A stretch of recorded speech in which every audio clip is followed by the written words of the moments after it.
আসসালামু আলাইকুম সুপ্রিয় দর্শক, মাসুমাস কুকিং ক্রিয়েশনে সবাইকে স্বাগত জানাচ্ছি। নতুন একটু রেসিপি আজকে আপনাদের সাথে শেয়ার করব। রাতের বেঁচে যাওয়া ভাত দিয়ে কিভাবে খুব সহজে ফ্রাইড রাইস তৈরি করা যায় তার রেসিপি। আশা করছি পুরো ভিডিওর সাথেই থাকবেন।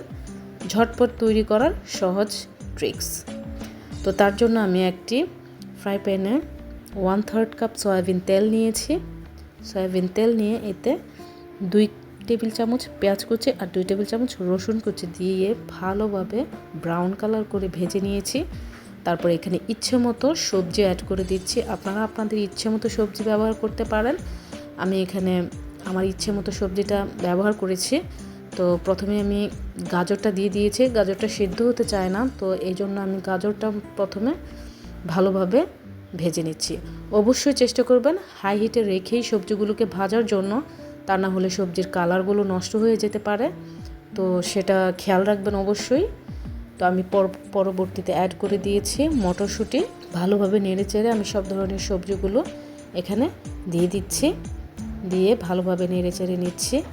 এখন এখানে অ্যাড করে দিচ্ছি আমি আমার ঝাল অনুযায়ী কাঁচামরিচ কুচি। আপনারা আপনাদের ঝালটা বুঝে অ্যাড করবেন।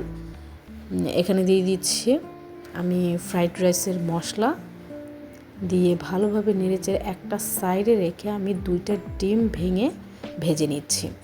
তো আপনারা চাইলে আপনারা চেষ্টা করবেন অবশ্যই কাজটা চুলায় রেখে করতে, কারণ সবজিগুলো নামিয়ে নিলে নিতে যেতে পারে, এতে করে সবজির যে ক্রাঞ্চি ভাব সেটা থাকবে না, তো খেতেও ভালো লাগবে না।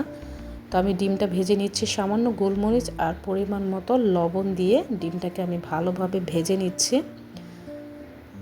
তো ডিমটা ভাজা হয়ে গেলে আমি সবজিগুলোর সাথে ডিমটাকে মিক্সড করে নেড়েচেড়ে মিশিয়ে নেব। এই পর্যায়ে আমি সবজির মধ্যে আমি পেঁয়াজ কুলিটা অ্যাড করে দেব। পেঁয়াজ কুলিটা আগে দিইনি, কারণ পেঁয়াজের যে একটা ফ্লেভার সেটা হয়তো চলে যাবে, তাই আমি লাস্টের দিকে পেঁয়াজ কুলিটা অ্যাড করেছি। অ্যাড করে কিছুক্ষণ নেড়েচেড়ে মিশিয়ে আমি এখানে 2 কাপ ভাত অ্যাড করে দেব। আপনারা অবশ্যই চেষ্টা করবেন ভাতের তুলনায় সবজিটা কম রাখতে। তো ভাতের তুলনায় সবজিটা বেশি হয়ে গেলে খেতে ভালো লাগবে না। তো রেশিওটা ঠিক রেখেই আপনার ফ্রাইড রাইসটা তৈরি করবেন।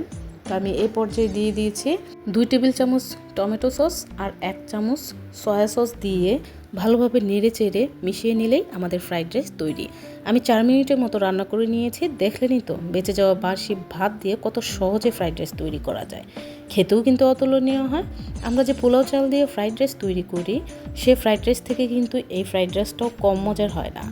আপনারা বাসায় তৈরি করলেই বুঝতে পারবেন। একবার হলেও ট্রাই করে দেখবেন, আশা করি আপনাদের কাছে ভালো লাগবে।